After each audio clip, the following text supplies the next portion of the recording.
Welcome to GTPL news. ముందుగా headlines చూద్దాం. కాల్పుల విరమణ ఒప్పందం జరిగినా మళ్లీ దాడులకు యత్నిస్తున్న పాక్. సరిహద్దు ప్రాంతాల్లో భయాందోళనకు గురవుతున్న ప్రజలు. సిబిఎస్ఈ 10th ఇంటర్ పరీక్ష ఫలితాలు విడుదల. 10వ తరగతిలో 93.66% మంది విద్యార్థులు, ఇంటర్లో 88.39% మంది విద్యార్థుల ఉత్తీర్ణత. ఉమ్మడి నిజామాబాద్ జిల్లాలో ప్రశాంతంగా ముగిసిన పాలిసెట్ అర్హత పరీక్ష. 1 నిమిషం ఆలస్యంగా వచ్చిన విద్యార్థులను అనుమతించని అధికారులు. బోధన్ నియోజకవర్గంలో విస్తృతంగా పర్యటించిన మాజీ మంత్రి ఎమ్మెల్యే సుదర్శన్ రెడ్డి. పలు గ్రామాల్లో ఇందిరమ్మ ఇళ్ల నిర్మాణాలకు భూమి పూజ.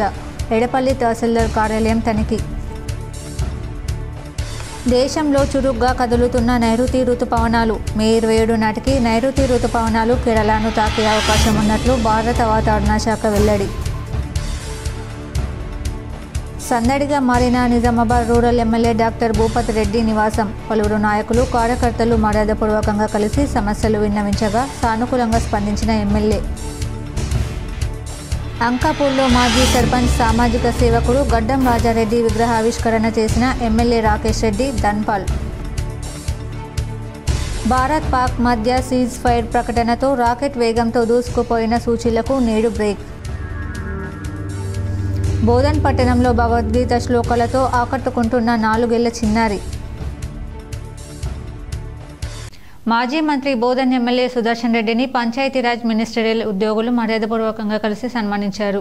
పంచాయతీరాజ్ మినిస్టరియల్ ఉద్యోగుల సంఘం నిజామాబాద్ జిల్లా సంఘం అధ్యక్షులు గడ్డం భాస్కర్, జనరల్ సెక్రటరీ ప్రదీప్, పరిషత్ యూనిట్ అధ్యక్షులు కె శ్రీనివాసరావు, సెక్రటరీ లింగన్న, జిల్లా శాఖ కార్యవర్గ సభ్యులు, పరిషత్ యూనిట్ సభ్యులు నూతనంగా ఎన్నుకోబడిన సందర్భంగా పి సుదర్శన్ రెడ్డిని మర్యాదపూర్వకంగా కలిశారు. వారిని శాల్వా కప్పి పుష్పగుచ్చం అందజేసి సన్మానించారు. ఆపరేషన్ సింధూర్ వల్ల తమకు నష్టం జరిగిందని పాక్ మరోసారి పేర్కొంది. నష్టాలకు సంబంధించిన వివరాలను మెల్లమెల్లగా వెల్లడిస్తోంది. ఆపరేషన్ సింధూర్లో 11 మంది సైనికులు చనిపోగా మరో 78 మంది గాయపడినట్లు పాక్ పేర్కొంది. ఇక పాకిస్తాన్ వాయుసేనకు చెందిన 5 సిబ్బంది మృతి చెందారని, మిగతా వారు ఆర్మీ సిబ్బంది అని తెలిపారు. చనిపోయిన వారిలో స్క్వాడ్రన్ లీడర్ ఉస్మాన్ యూసఫ్ కూడా ఉన్నట్లు తెలిపింది. భారత్ చేపట్టిన ఆపరేషన్లో 40 మంది పౌరులు చనిపోగా 121 మంది గాయపడినట్లు పేర్కొంది. ఈ మేరకు ఆ దేశ సైన్యానికి చెందిన డీజీ ఐఎస్పీఆర్ ఓ ప్రకటనలో వెల్లడించింది. పాకిస్తాన్ సాయుధ దళాలు ఆపరేషన్ బనియన్ మార్పూస్ ద్వారా ఖచ్చితమైన పదునైన ప్రతీకార దాడులను నిర్వహించనుంది. పాకిస్తాన్ సాయుధ దళాలు ప్రజలతో కలిసి మరణించిన పౌరులు, సైనిక సిబ్బందికి నివాళులు అర్పిస్తాయంది. ఇందులో ఎలాంటి అస్పష్టత ఉండకూడదు. పాకిస్తాన్ సార్వభౌమత్వాన్ని లేదా ప్రాదేశిక సమగ్రతను సవాలు చేసే ఏ ప్రయత్నానైనా వేగవంతమైన, పూర్తిస్థాయి నిర్ణయాత్మక ప్రతిస్పందనతో ఎదుర్కోవాలని పేర్కొంది. పాక్ ఆర్మీ అధికార ప్రతినిధి లెఫ్టినెంట్ జనరల్ అహ్మద్ షరీఫ్ చౌదరి తమ దేశ ఎయిర్ ఫోర్స్, నేవీ అధికారులతో కలిసి సోమవారం మీడియా సమావేశం నిర్వహించారు. ఇందులో ఆయన మాట్లాడుతూ భారత్తో జరిగిన సైనిక ఘర్షణల్లో మన వాయుసేనకు చెందిన ఓ యుద్ధ విమానం స్వల్పంగా ధ్వంసమైందని వెల్లడించారు. అయితే ఆ నష్టం ఏ స్థాయిలో ఉందనే విషయంపై పూర్తి వివరాలను ఆయన బయటపెట్టలేదు. మరోవైపు భారత వాయుసేనకు చెందిన ఎయిర్ మార్షల్ ఏకే భారతి కూడా తమ పాక్ యుద్ధ విమానాలను కూల్చివేసినట్లు ధృవీకరించారు. ఆ శకలాలు పాక్లో పడిపోయినట్లు పేర్కొన్నారు. కూలిన విమానం పాక్కు చెందిన మిరాజ్ కావచ్చని జాతీయ మీడియాలో కథనాలు వస్తున్నాయి. Central board of secondary education 12వ తరగతి ఫలితాలు విడుదలయ్యాయి. Central board of secondary education 12వ తరగతి ఫలితాలు విడుదలయ్యాయి. మంగళవారం ఉదయం సిబిఎస్ఈ బోర్డు వీటిని విడుదల చేసింది. విద్యార్థులు అధికారిక వెబ్సైట్లో ఫలితాలను చూసుకోవచ్చు. ఫిబ్రవరి 15 నుంచి ఏప్రిల్ 4 మధ్య సిబిఎస్ఈ 10, 12వ తరగతి పరీక్షలు నిర్వహించిన విషయం తెలిసిందే. దాదాపు 16 లక్షలకు పైగా విద్యార్థులు సిబిఎస్ఈ 12వ తరగతి పరీక్షలకు హాజరయ్యారు. అందులో 88.39% మంది ఉత్తీర్ణత సాధించినట్లు అధికారులు తెలిపారు.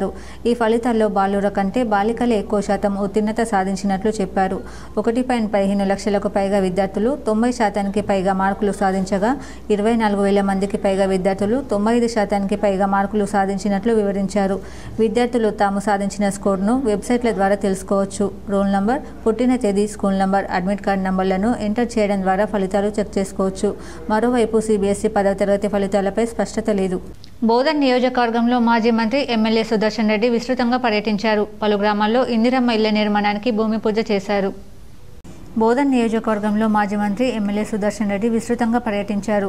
అమ్దాపూర్ గ్రామంలో ఇందిరమ్మ ఇళ్ల నిర్మాణానికి భూమి పూజ చేశారు. ఎరాజ్పల్లి గ్రామంలో ఇందిరమ్మ ఇళ్ల నిర్మాణానికి భూమి పూజ చేశారు. ఎడపల్లి తహసీల్దార్ కార్యాలయాన్ని ఆయన ఆకస్మికంగా తనిఖీ చేశారు. ఈ కార్యక్రమంలో కాంగ్రెస్ నాయకులు, కార్యకర్తలు పాల్గొన్నారు. బేసిమెంట్ దాకైతే 1,00,000, స్లాబ్ లేవర్ వరకు అయితే 1,00,000, ఇంకో 1,00,000 స్లాబ్ వచ్చే వరకు గోడలు కడతాయి.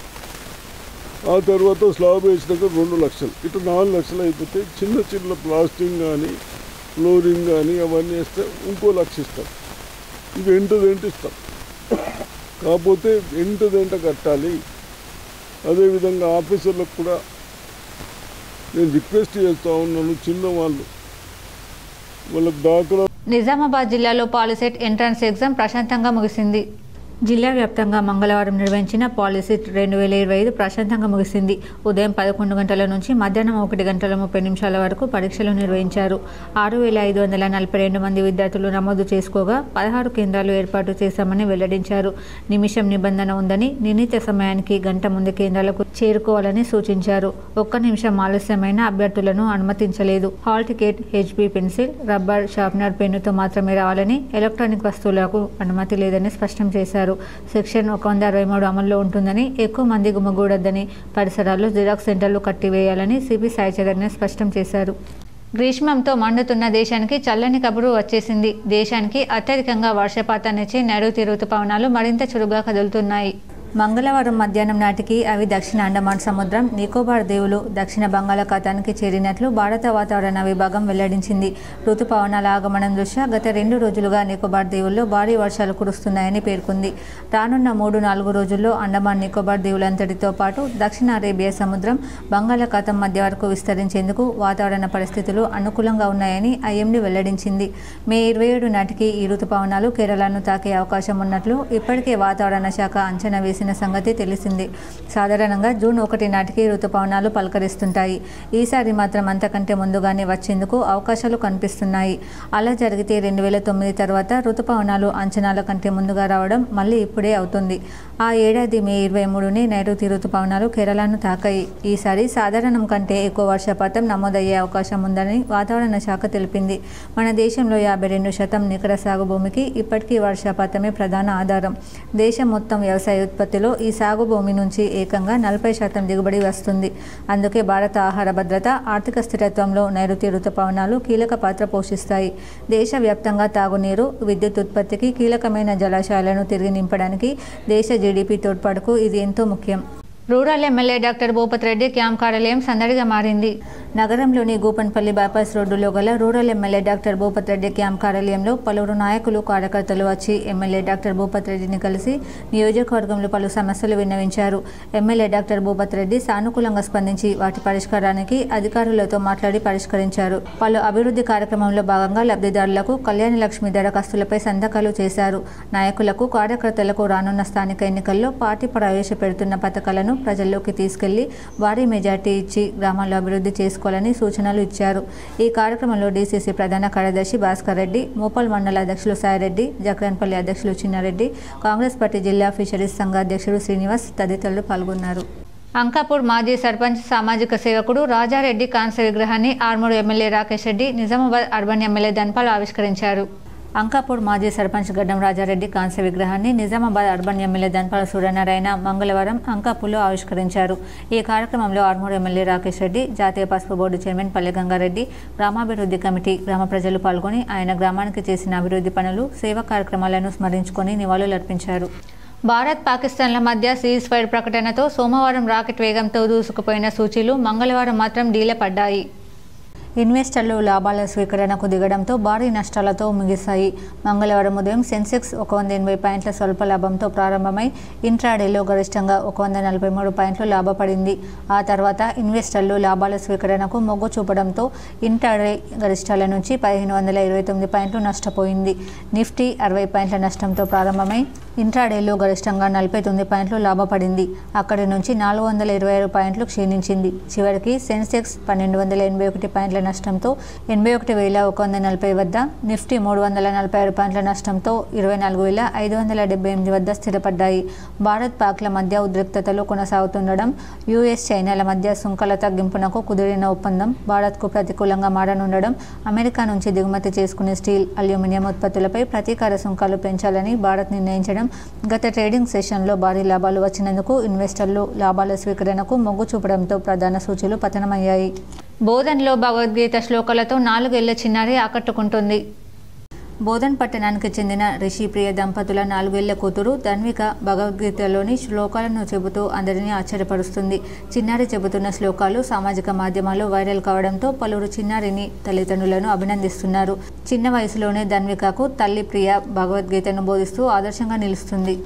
భగవద్గీత చాప్టర్ 1 ఓం పరమాత్మనే నమః అత ప్రథమోజాయః అర్జున విషాదయోగః ధృతరాష్ట్రవాక్ష ధర్మక్షేత్రీ కురుక్షేత్రీ సమవేశోత్సవః మామకాః పాండవాశ్చైవ కిమకుర్వత సంజయ వాచ దృష్ట్వా తు పాండవానేకం యూఢం దుర్యోధనస్తథా. కొనుగోలు కేంద్రాల ద్వారా వరి ధాన్యం సేకరణలో జాప్యానికి తావు లేకుండా ప్రణాళికాబద్ధంగా చర్యలు చేపట్టాలని కలెక్టర్ రాజీవ్ గాంధీ హనుమంతు అధికారులకు సూచించారు. ఆర్మూర్ మండల కేంద్రంలోని దోబిఘట్, కమర్పల్లి మండలం ఉప్లూర్ మోర్తాడ్ మండలం తిమ్మాపూర్లలో కొనసాగుతున్న ధాన్యం కొనుగోలు కేంద్రాలను కలెక్టర్ మంగళవారం సందర్శించారు. రైతులు తరలించిన ధాన్యం నిల్వలను పరిశీలించారు. రైతుల నుండి ఇప్పటివరకు సేకరించిన ధాన్యం నిల్వలు, మిల్లులకు తరలించిన ధాన్యం గురించి నిర్వాహకులను వివరాలు అడిగి తెలుసుకుని రికార్డులను పరిశీలించారు. కేంద్రానికి ధాన్యం తీసుకువచ్చిన రైతులను పలకరించి కొనుగోలు కేంద్రాల్లో ఏమైనా ఇబ్బందులు ఉన్నాయా, ధాన్యం అమ్మకాల వివరాలతో కూడిన రసీదులు అందిస్తున్నారా అని ఆరా తీశారు. దోబిఘట్ వద్ద గల కేంద్రంలో ధాన్యం కొనుగోళ్లలో ఒకంత జాప్యం జరుగుతోందని రైతులు కలెక్టర్ దృష్టికి తేగా కేంద్రం నిర్వాహకుల తీరుపై కలెక్టర్ ఆగ్రహం వ్యక్తం చేశారు. జిల్లా యంత్రాంగం ఆధ్వర్యంలో అన్ని సదుపాయాలు సమకూరుస్తున్నప్పటికీ ధాన్యం సేకరణలో ఎందుకు జాప్యం జరుగుతుందని నిలదీశారు. కొనుగోళ్లలో నిర్లక్ష్యానికి తావిచ్చే సొసైటీలకు వచ్చే సీజన్లో కేంద్రాలను కేటాయించకూడదని కలెక్టర్ పౌర సరఫరాల శాఖ అధికారులకు సూచించారు. ఆలస్యంగా పంట దిగుబడులు చేతికి అందిన అన్ని ప్రాంతాలలో కొనుగోలు కేంద్రాలను అందుబాటులో ఉంచడం జరిగిందని, పంట విక్రయం విషయంలో రైతులు ఎలాంటి ఆందోళనకు గురి కావాల్సిన అవసరం లేదని కలెక్టర్ భరోసా కల్పించారు. కలెక్టర్ వెంట Armur RDO Rajagoud, DSO Aravind Reddy, civil supplies DM Srikanth Reddy, DCO Srinivas, DPM Sailu తదితరులు ఉన్నారు. Central board of secondary education 10వ తరగతి ఫలితాలు విడుదలయ్యాయి. Central board of secondary education 10వ తరగతి ఫలితాలు విడుదలయ్యాయి. మంగళవారం మధ్యాహ్నం తర్వాత సిబిఎస్ఈ బోర్డు వీటిని విడుదల చేసింది. ఫిబ్రవరి 15 నుంచి ఏప్రిల్ 4 మధ్య సిబిఎస్ఈ 10, 12వ తరగతి పరీక్షలు నిర్వహించిన విషయం తెలిసిందే. 23,71,939 మంది విద్యార్థులు సిబిఎస్ఈ 10 పరీక్షలకు హాజరయ్యారు. తాజా ఫలితాల్లో 93.66% ఉత్తీర్ణత నమోదైనట్లు అధికారులు తెలిపారు. అయితే 10వ తరగతి ఫలితాల లింక్ ఇంకా ఎక్కడ యాక్టివ్లో లేదు. ఇక ఇవాళ ఉదయం సిబిఎస్ఈ 12వ తరగతి ఫలితాలు కూడా విడుదలైన విషయం తెలిసిందే. దాదాపు 16 లక్షలకు పైగా విద్యార్థులు సిబిఎస్ఈ 12వ తరగతి పరీక్షలకు హాజరయ్యారు. అందులో 88.39% మంది ఉత్తీర్ణత సాధించినట్లు అధికారులు తెలిపారు. ఈ ఫలితాల్లో బాలుర కంటే బాలికలు ఎక్కువ శాతం ఉత్తీర్ణత సాధించినట్లు చెప్పారు. కాల్పుల విరమణ ఒప్పందం జరిగినప్పటికీ పాకిస్తాన్ ఇంకా దాడులకు యత్నిస్తున్నట్లు కనిపిస్తోంది. సరిహద్దు ప్రాంతాల్లో సోమవారం రాత్రి మళ్లీ డ్రోన్లు కనిపించినట్లు కథనాలు వచ్చాయి. దీంతో అక్కడి ప్రజలు మరోసారి భయాందోళనకు గురవుతున్నారు. ఈ పరిణామాల నేపథ్యంలో దేశీయ విమానయాన సంస్థలు అప్రమత్తమయ్యాయి. పాక్తో సరిహద్దు పంచుకుంటున్న నగరాలకు పలు విమాన సర్వీసులను రద్దు చేస్తున్నట్లు ఎయిర్ ఇండియా, ఇండిగో ప్రకటించాయి. తాజా పరిణామాలు ప్రయాణికుల భద్రతను దృష్టిలో ఉంచుకుని జమ్మూ, లేహ్, జోధ్పూర్, అమృత్సర్, భుజ్, జామ్నగర్, చండీగఢ్, రాజ్కోట్ నగరాలకు మంగళవారం విమాన రాకపోకలు నిలిపివేస్తున్నాం. పరిస్థితులను నిశితంగా గమనిస్తున్నాం. అప్డేట్లను ఎప్పటికప్పుడు ప్రకటిస్తామని ఎయిర్ ఇండియా తమ ప్రకటనలో వెల్లడించింది. అటు ఇండిగో కూడా ఇదే విధమైన ప్రకటన చేసింది. ప్రయాణికుల భద్రతే మాకు అత్యంత ప్రాధాన్యం. దీనివల్ల మీ ప్రయాణ ప్రణాళికలకు అంతరాయం ఏర్పడినప్పటికీ రద్దు చేయక తప్పట్లేదు. ప్రయాణికులకు కలిగిన అసౌకర్యానికి క్షమాపణ చెబుతున్నామని కంపెనీ పేర్కొంది. శ్రీనగర్, లేహ్, రాజ్కోట్, చండీగఢ్, జమ్మూ, అమృత్సర్ ప్రాంతాలకు ఇండిగో విమాన సర్వీసులను నిలిపివేసింది. వాస్తవానికి సరిహద్దు ప్రాంతాల్లో ఉద్రిక్త పరిస్థితులు కాస్త సద్దుమణిగినట్లు అనిపించడంతో సోమవారం నుంచి 32 ఎయిర్పోర్ట్లను తిరిగి అందుబాటులోకి తెచ్చిన సంగతి తెలిసింది. దీంతో విమాన సేవలను పునరుద్ధరించేందుకు ఎయిర్లైన్లు కూడా సిద్ధమయ్యాయి. అయితే జమ్మూ కాశ్మీర్లోని సాంబా సెక్టర్లో సోమవారం రాత్రి డ్రోన్ల కదలికలు కనిపించాయి. అటు పంజాబ్లోను జలంధర్లో ఓనిగా డ్రోన్ను కూల్చివేసినట్లు సైనిక బలగాలు ప్రకటించాయి. కలవరపడాల్సిందేమీ లేదని, పరిస్థితి పూర్తి నియంత్రణలోనే ఉందని వెల్లడించాయి. ఈ పరిణామాల నేపథ్యంలో ఢిల్లీ నుంచి అమృత్సర్కు వెళ్లాల్సిన ఇండిగో విమానాన్ని కొంత దూరం వెళ్లాక తిరిగి వెనక్కి మళ్లించారు. అనంతరం విమాన సర్వీసులు నిలిపివేస్తున్నట్లు ఇండిగో ప్రకటించింది. నిజామాబాద్ అర్బన్ ఎమ్మెల్యే ధన్పాల్ సూర్యనారాయణ గుప్తాను నేషనల్ హ్యూమన్ రైట్స్ పెద్దలు మర్యాదపూర్వకంగా కలిసి జన్మదిన శుభాకాంక్షలు తెలిపారు. నిజామాబాద్ అర్బన్ ఎమ్మెల్యే ధన్పాల్ సూర్యనారాయణ గుప్తా జన్మదినం సందర్భంగా నేషనల్ హ్యూమన్ రైట్స్ పెద్దలు మర్యాదపూర్వకంగా కలిసి జన్మదిన శుభాకాంక్షలు తెలిపారు. ఈ కార్యక్రమంలో రాష్ట్ర national human rights additional secretary villa Saibaba, రాష్ట్ర కార్యదర్శి ఆర్ భాస్కర్ రాజు, రాజగుప్తలింగం, మాజీ సర్పంచ్ ఆకుల శ్రీనివాస్ ఇతర సభ్యులు పాల్గొన్నారు. వేల్పూర్ మండలం పడగల్ గ్రామంలో భీమన్న ఆలయం వద్ద ఈరోజు తెల్లవారుజామున భీమన్న కళ్యాణ మహోత్సవాన్ని ఘనంగా నిర్వహించారు. పడగల్ గ్రామంలో నాయకపు సంఘం నుండి నేరేడికొండ డప్పు వాయిద్యాలతో వచ్చి భీమన్న ఇడంబిక దంపతులకు అభిషేకం, పూజా కార్యక్రమాలు నిర్వహించి కళ్యాణోత్సవం నిర్వహించారు. సంఘం అధ్యక్షులు మాట్లాడుతూ ప్రతి సంవత్సరం మాఘ పౌర్ణమి రోజు రాత్రికి కళ్యాణోత్సవం నిర్వహిస్తామని తెలియజేశారు. ఈ కార్యక్రమంలో నాయకపు సంఘ అధ్యక్షులు ఎర్రముత్తన్న, ఎర్ర గంగమల్లయ్య, ఎర్ర చిన్నమల్లయ్య తదితరులు పాల్గొన్నారు.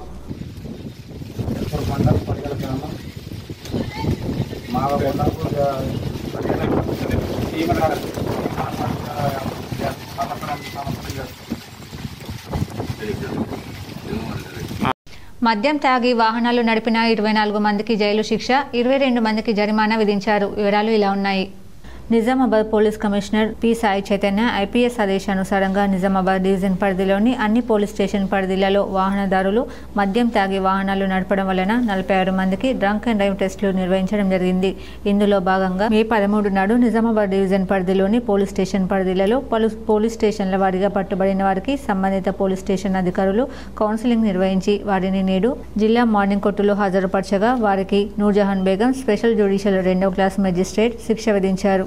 జక్రన్పల్లి మండల కేంద్రంలో ఆర్మూర్ గాంధీ సంఘ సేవకుడు అబ్దుల్ హుస్సేన్ పలు ప్రజాసేవా కార్యక్రమాలు నిర్వహించారు.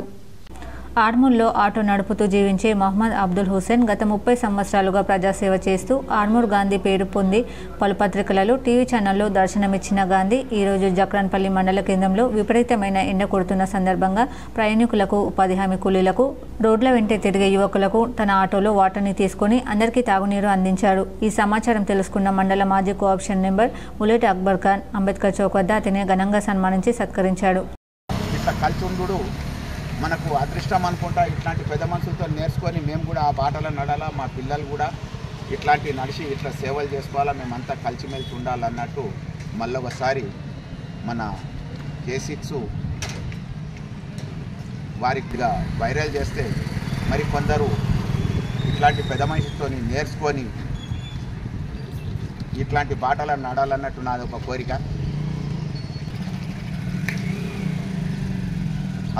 మాక్లూర్ మండలంలోని మెట్టు గ్రామం వద్ద నాగమ్మ దేవాలయంలో అమ్మవారి కళ్యాణం వేద పండితుడు నూతన మంత్రోచ్చరణల నడుమ కమనీయంగా నిర్వహించారు. మాక్లూర్ మండలంలోని మెట్టు రోడ్లో గల నాగమ్మ దేవాలయంలో అమ్మవారి కళ్యాణ మహోత్సవం కమనీయంగా నిర్వహించారు. మంగళవారం ఉదయం వేద పండితుడు నూతన ఆధ్వర్యంలో పంచామృతాభిషేకం, అలంకరణ, అమ్మవారి ఎదుర్కోలు కళ్యాణం, హోమం, పూర్ణాహుతి నైవేద్యం భక్తి శ్రద్ధలతో నిర్వహించారు. ఈ కార్యక్రమంలో కంఠంనేని లావణ్య, వరప్రసాద్, చింతలలత పెద్ద ఎత్తున భక్తులు హాజరయ్యారు. భగవద్ భక్తులందరూ కూడా నమస్కారములు.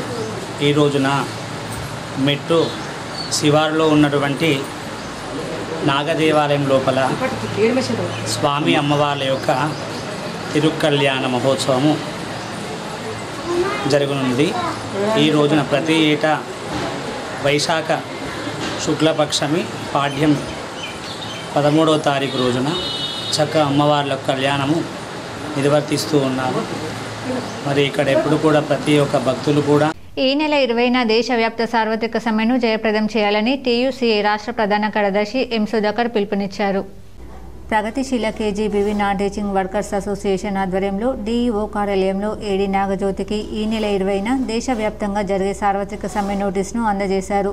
ఈ సందర్భంగా యూనియన్ రాష్ట్ర ప్రధాన కార్యదర్శి ఎం సుధాకర్ మాట్లాడుతూ మోడీ ప్రభుత్వ కార్మిక వ్యతిరేక విధానాలకు వ్యతిరేకంగా కనీస వేతనాల అమలు కోసం, కనీస పెన్షన్ 9,000 అమలు కోసం, కార్మిక వ్యతిరేక 4 లేబర్ కోడ్లకు వ్యతిరేకంగా, పని గంటల పెంపుదలకు వ్యతిరేకంగా జాతీయ కార్మిక సంఘాలు ఈ నెల 20న దేశవ్యాప్త సార్వత్రిక సమ్మెకు పిలుపునిచ్చాయన్నారు.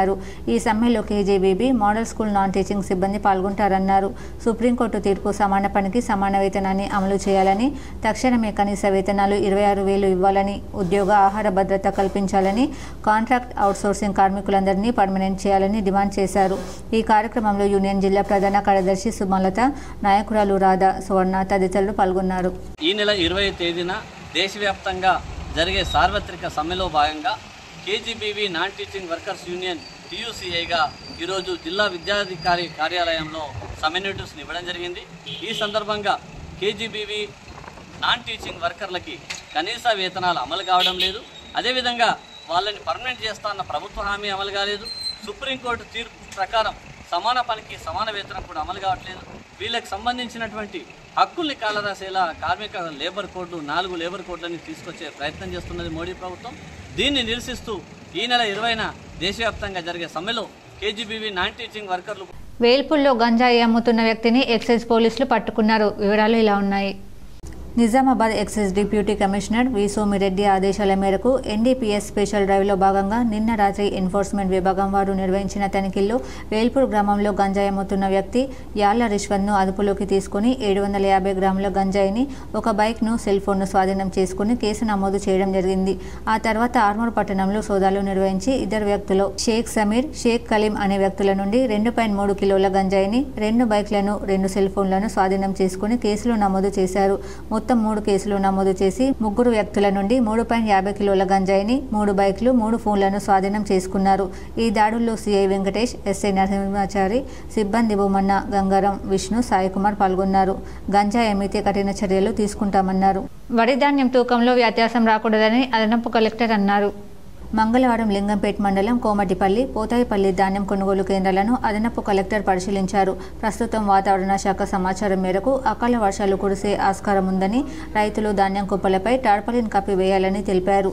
కొనుగోలు కేంద్రాల ఇన్ఛార్జీలు టార్పాలిన్లను అందుబాటులో ఉంచుకోవాలని, రైతులను అప్రమత్తం చేయాలని సూచించారు. ధాన్యం తూకాల్లో వ్యత్యాసం రాకుండా చూడాలని హమాలీలను ఆదేశించారు. ఈ కార్యక్రమంలో ఆయా కేంద్రాల ఇన్ఛార్జీలు, రైతులు పాల్గొన్నారు. రాష్ట్రంలో సైనిక్ స్కూల్ ఏర్పాటు చేసే వరకు ఏపీలో తెలంగాణ పిల్లలకు స్థానికత్వం కల్పించాలని మంత్రి పొన్నం ప్రభాకర్ డిమాండ్ చేశారు. కేంద్రం, ఏపీ సర్కార్ నిర్ణయంతో సైనిక్ స్కూల్ ప్రవేశ పరీక్ష రాసిన 20,000 మంది విద్యార్థులు నైరాశ్యంలో ఉన్నట్లు తెలిపారు. దేశంలో దాదాపు అన్ని రాష్ట్రాల్లో సైనిక్ స్కూళ్లు ఉన్నాయని, తెలంగాణలో తొందరగా ఏర్పాటు చేయాలని కోరారు. ఈ విషయంలో కేంద్ర మంత్రులు బండి సంజయ్, కిషన్ రెడ్డి జోక్యం చేసుకోవాలని విజ్ఞప్తి చేశారు. ముప్కాల్ మండల కేంద్రంలో విద్యార్థులకు వేసవి శిక్షణ శిబిరంలో ఉత్సాహంగా విద్యార్థులు పాల్గొన్నారు. విద్యార్థులకు చదువుతో పాటు వారిలో దాగి ఉన్న సృజనాత్మకతను నేర్చుకోవాలనే సంకల్పంతో మొదలైందని ఈ వేసవి శిక్షణ శిబిరం మండల కేంద్రంలోని ముప్కాల్ జిల్లా పరిషత్ ఉన్నత పాఠశాలలో మే నెల 10వ తేదీన ప్రారంభించాము. మే 25వ తేదీ వరకు 15 రోజుల పాటు వేసవి ఉచిత శిక్షణ శిబిరం కొనసాగుతుందని మండల విద్యాధికారి రవికుమార్ తెలిపారు. అనంతరం విద్యాధికారి మాట్లాడుతూ వేసవి శిక్షణ శిబిరంలో విద్యార్థులకు computer, drawing, yoga, spoken English, వ్యక్తిత్వ వికాసం తదితర అంశాల్లో విద్యార్థులకు అర్థమయ్యే విధంగా తరగతులను నిర్వహిస్తున్నారు. ఈ శిక్షణ శిబిరం ఉదయం 8 గంటల నుంచి 11 గంటల వరకు శిక్షణ తరగతులు నిర్వహిస్తున్నామని తెలిపారు. ఈ అవకాశాన్ని విద్యార్థులు సద్వినియోగం చేసుకోవాలని కోరారు. తెలంగాణ ప్రభుత్వము ప్రభుత్వ పాఠశాలలు మరియు ప్రైవేట్ పాఠశాలలు చదివే విద్యార్థుల కొరకు వేసవి శిక్షణ శిబిరాన్ని ఏర్పాటు చేయడం జరిగింది. అందులో భాగంగా ముప్కాల్ మండలంలో స్థానిక ముప్కాల్ ఉన్నత పాఠశాలలో ఈ శిబిరాన్ని ఏర్పాటు చేయడం జరిగింది. ఈ శిబిరంలో పిల్లలకి డ్రాయింగ్, యోగా మరియు ఎంబ్రాయిడింగ్, ఆడపిల్లలకైతే బాయ్స్కి కొన్ని గేమ్స్ ప్లస్ వాలీబాల్ కూడా కోచింగ్ ఇవ్వడానికి నిర్ణయించడం జరిగింది. ఇందులో భాగంగా ఇన్స్ట్రక్టర్స్ పిల్లలకి ఆయా విభాగాలలో శ్రీ లక్ష్మీ నరసింహస్వామి జయంతిని పురస్కరించుకొని ఆర్మూర్ పట్టణంలోని శివాజీ చౌక్లో గల శ్రీ లక్ష్మీ నరసింహస్వామి ఆలయంలో సర్వ సమాజ ఆధ్వర్యంలో ఘనంగా రథోత్సవాన్ని నిర్వహించారు. సర్వ సమాజ్ ప్రతినిధులతో పాటు ప్రముఖులు పెద్ద సంఖ్యలో రథోత్సవంలో పాల్గొన్నారు. ఈ సందర్భంగా సర్వ సమాజ్ సభ్యులు మాట్లాడుతూ ప్రతి సంవత్సరం నరసింహస్వామి జయంతి వేడుకలు సర్వ సమాజ్ ఆధ్వర్యంలో శ్రీ లక్ష్మీ నరసింహస్వామి ఆలయంలో ఘనంగా నిర్వహించడం జరుగుతుందని అన్నారు. లక్ష్మీ నరసింహస్వామి ఆశీస్సులతో పట్టణ ప్రజలంతా ఆయురారోగ్యాలు అష్టైశ్వర్యాలతో వర్ధిల్లాలని ఆకాంక్షించారు. ఈ కార్యక్రమంలో సర్వ సమాజ్ సభ్యులు, భక్తులు తదితరులు పాల్గొన్నారు. యువత మత్తు పదార్థాలకు దూరంగా ఉంటూ ఉన్నత లక్ష్యాలను సాధించాలని ఆర్మూర్ ఎస్హెచ్ఓ సత్యనారాయణ గౌడ్ అన్నారు. ఆర్మూర్ పట్టణంలోని శాఖ గ్రంథాలయంలో సామాజిక సేవకుడు తులసి కుమార్ ఆధ్వర్యంలో మత్తు పదార్థాలపై అవగాహన పోస్టర్లను సిఐ సత్యనారాయణ ఆవిష్కరించారు. ఈ సందర్భంగా యువకులకు మత్తు పదార్థాలపై ఆయన అవగాహన కల్పించారు. అనంతరం సిఐ మాట్లాడుతూ గంజాయి, గుట్కా, మద్యపానం, ధూమపానం లాంటి వాటికి యువకులు దూరంగా ఉంటూ మంచి చదువులు చదివి ఉన్నత లక్ష్యాలను సాధించాలని సూచించారు. తులసి పట్వారీ సేవలు యువకులకు ఆదర్శమని పేర్కొన్నారు. ఈ కార్యక్రమంలో యువకులు తదితరులు పాల్గొన్నారు.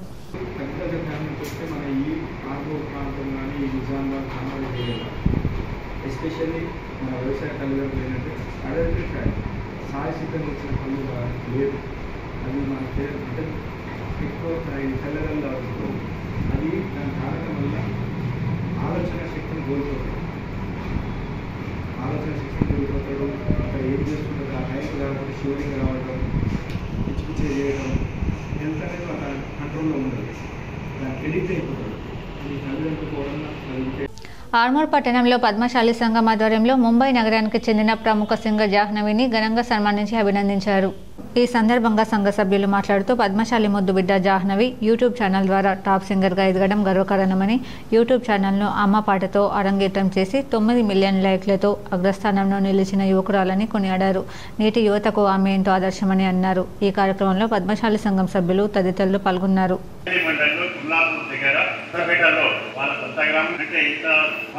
పల్లె నుంచి సెంట్రల్ లెవెల్ అంటే ఇండియా లెవెల్లో మన పద్మశాలి ఐక్యంగా అంటే యూట్యూబ్ ఏ స్థాయిలో ఏ ర్యాంకులో అంటే ఏ హోదాలో ఉన్న సత్తా చాటుతారు అని చెప్పి యూట్యూబ్ ఇస్తుంది. ఆ బిడ్డకు మన పద్మశాలి అందరూ మార్కండేయుడి పద్మశాలి జిల్లా ఉదరులందరికీ ఆశీస్సులు ఉన్నాయని ఈ సందర్భంగా నేను భగవంతుని ప్రార్థిస్తున్నాను. ఇప్పుడు మండలాల వార్తలు చూద్దాం.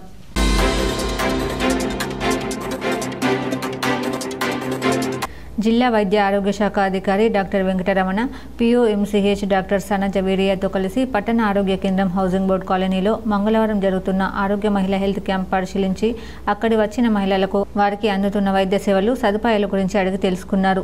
ఆరోగ్య కేంద్రం హాజరు పట్టిక, రికార్డులను తనిఖీ చేసి ఫార్మసీ స్టోర్లో మందుల నిల్వలను, పేషెంట్లకు పంపిణీ చేస్తున్న మందులను పరిశీలించడం జరిగింది. ఎన్సిడి క్లినిక్లోని అధిక రక్తపోటు, డయాబెటీస్ రోగులను పరీక్షిస్తున్న విధానాన్ని, వివరాలను తెలుసుకుని వారికి పంపిణీ చేసిన మందుల వివరాల నమోదు రికార్డులను పరిశీలించారు.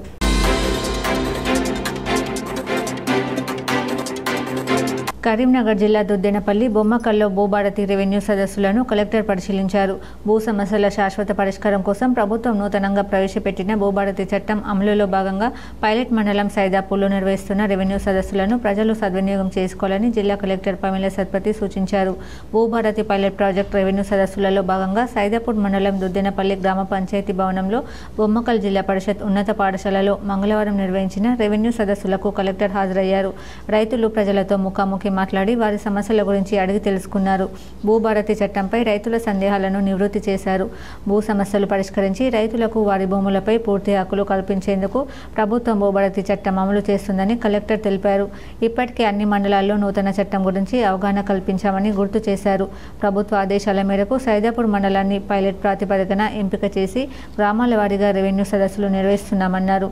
ఈ రెవెన్యూ సదస్సుల్లో భూ రికార్డులలో పేరు తప్పులు, విస్తీర్ణంలో హెచ్చుతగ్గులు, వారసత్వ భూములు, భూ స్వభావం తప్పులు, నిషేధిత జాబితాలో ఉన్న భూ సమస్యలు, సర్వే నెంబర్ మిస్సింగ్, పట్టా పాస్ బుక్లు లేకపోవడం, ప్రభుత్వ భూములను నవీకరించడం, సాదా బైనామా కేసులు, హద్దుల నిర్ధారణ, పార్ట్ బిలో చేర్చిన భూముల సమస్యలు, భూసేకరణ కేసులు తదితర భూ సమస్యలకు సంబంధించిన దరఖాస్తులు స్వీకరిస్తున్నామని తెలిపారు.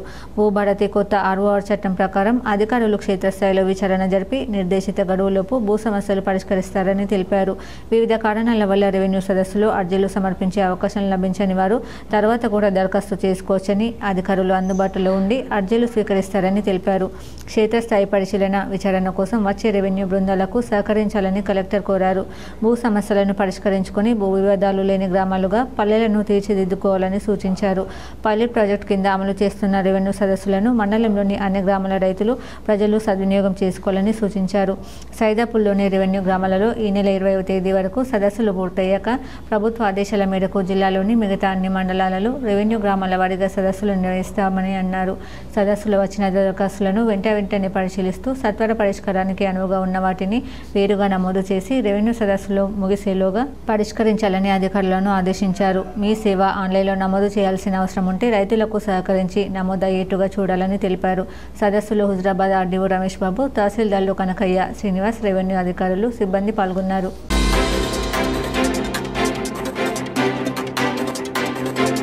నిజామాబాద్ జిల్లా ఫుట్బాల్ సంఘం అధ్యక్ష కార్యదర్శులు ఫారూక్ జావేద్ల సహకారంతో ఈ పోటీలు నిర్వహిస్తున్నామని ఆయన తెలిపారు. ఈ టోర్నమెంట్లో తెలంగాణ రాష్ట్రం నుంచి 6 జట్లు, DKR football club, PKR football club, Medak football association జట్టు, ఎర్రపల్లి సరస్వతి ఎఫ్సి జట్టు, కేర్ ఫుట్బాల్ జట్లు పాల్గొంటున్నాయని, బి ప్రతి జట్టులో ఇతర రాష్ట్రాల 3 క్రీడాకారులకు అనుమతి ఉందని, ఈ టోర్నమెంట్లో ఇండియా క్యాంపుకు ఇండియాకు ప్రాతినిధ్యం వహించిన క్రీడాకారులు ఆడుతున్నట్లు ఆయన తెలిపారు. టోర్నమెంట్ కన్వీనర్గా doctor Kavitharani, organizing secretary Erram Sudheer వ్యవహరిస్తున్నారని ఆయన తెలిపారు. ఈ టోర్నమెంట్ లీగ్ కమ్ నాకౌట్ పద్ధతిలో నిర్వహిస్తున్నట్లు ఆయన తెలిపారు. ఈ టోర్నమెంట్ విజేత ఇండియన్ ఫుట్బాల్ ఉమెన్స్ లీగ్కు క్వాలిఫై అవుతుందని ఆయన తెలిపారు.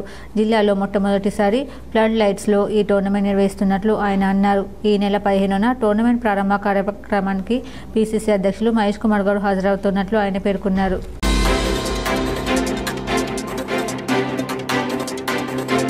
వేల్పూర్ మండల కాంగ్రెస్ పార్టీ ఆధ్వర్యంలో మీడియా సమావేశం నిర్వహించారు. ఈ సందర్భంగా మార్కెట్ కమిటీ వైస్ చైర్మన్, మండల కాంగ్రెస్ పార్టీ అధ్యక్షులు గడ్డం నర్సారెడ్డి మాట్లాడుతూ బాల్కోట నియోజకవర్గం ప్రశాంత్ రెడ్డి అర్థం లేని ఆరోపణలు చేస్తూ కాంగ్రెస్ పార్టీ మీద, కాంగ్రెస్ ప్రభుత్వం మీద బద్నాం చేసే ప్రయత్నం చేస్తూ ఉన్నారు. బాల్కొండ నియోజకవర్గంలో కానీ, వేల్పూర్ మండలంలో ప్రతి గ్రామంలో గ్రామ సెక్రటరీ, స్పెషల్ ఆఫీసర్, గ్రామంలోని పేదలు, అత్యంత పేదరికంలో ఉన్నటువంటి ఇల్లు లేని నిరుపేదలను గుర్తించడానికి గతంలోని గ్రామ సభలు నిర్వహించడం, ఆ గ్రామ సభలలో చాలామంది మాకు ఇండ్లు కావాలని చెప్పి వాళ్ళ వినతి పత్రం, ఆ వినతి పత్రాలను పరిశీలిస్తే అర్హత కలిగిన నిరుపేదలను గుర్తించి కలెక్టర్కి పంపారు. ప్రశాంత్ రెడ్డి గారు మొన్న పత్రికా సమావేశంలో నిజామాబాద్లో మాట్లాడుతూ ఇంద్రమ్మ ఇండ్లలో కాంగ్రెస్ పార్టీ అవినీతి చేస్తుంది, కాంగ్రెస్ కార్యకర్తలు ఇండ్లలో ఊకుండి ఎంక్వైరీ చేస్తుండ్రు అని చెప్తున్నారు. మేము ప్రశాంత్ రెడ్డి గారికి ఒకటే సూటిగా ప్రశ్నిస్తున్నాం. గతంలో మీరు డబుల్ బెడ్రూమ్ల పేరుతో మీ కార్యకర్తలు, మీ షాడో ఎమ్మెల్యే, మీ తమ్ముడు ఎంత వసూలు చేసిండో అది బహిరంగ రహస్యం. దాన్ని నిరూపించడానికి మేము సిద్ధంగా ఉన్నాం. కాంగ్రెస్ పార్టీ నాయకులు కానీ, కార్యకర్తలు కానీ అవినీతి చేసినట్టుంటే మీరు నిరూపించండి. దానికి మేము మా పార్టీ తరఫున నేను దాన్ని స్వీకరిస్తున్నాను. నా పదవికి రాజీనామా చేయడానికి కూడా సిద్ధం. వార్తలు ముగించే ముందు హెడ్లైన్స్ మరోసారి.